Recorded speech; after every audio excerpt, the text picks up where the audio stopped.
Good evening and welcome to Tuesday's edition of the Regional News. The Pan-American Health Organization, PAHO, Monday began meetings in Washington to discuss the key components and implications for the region of the future pandemic instrument, as well as the proposed amendments to the International Health Regulation, IHR 2005.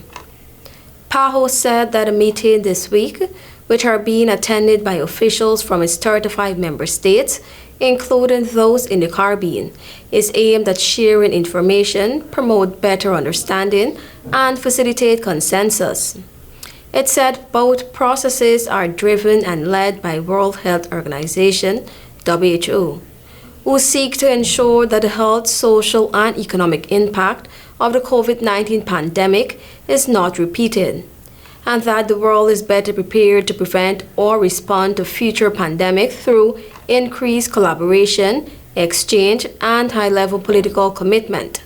In December 2021, the World Health Assembly established the Intergovernment Negotiation Body, INB, to draft and negotiate a convention, agreement, or other international instrument within the framework of the WHO Constitution to strengthen pandemic prevention, preparedness, and response.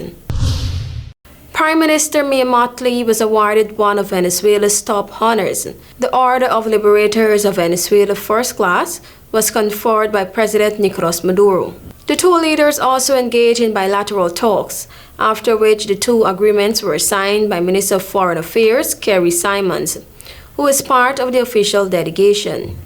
Simons inked an air service agreement and an agri-food agreement, respectively. Mottley and Maduro then signed a joint declaration. United States Democratic leader in the House of Representatives, Hakeem Jeffries, has described as, quote-unquote, productive and informational his visit last week for talks with Caribbean community CARICOM leaders.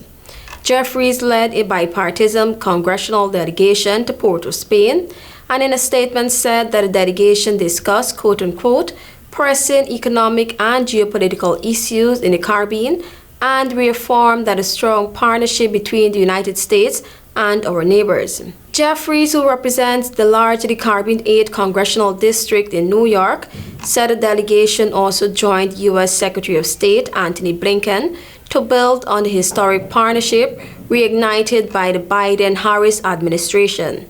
He said the delegation participated in the CARICOM conference that coincided with the 50th anniversary of the regional integration movement. He said during a meeting with the regional leaders chaired by Dominica's Prime Minister Roosevelt Scarrett, they discussed several issues of mutual concern, including the rise of gun trafficking, the climate crisis, access to banking institutions, and economic development. Thank you for watching. I'm TIANA.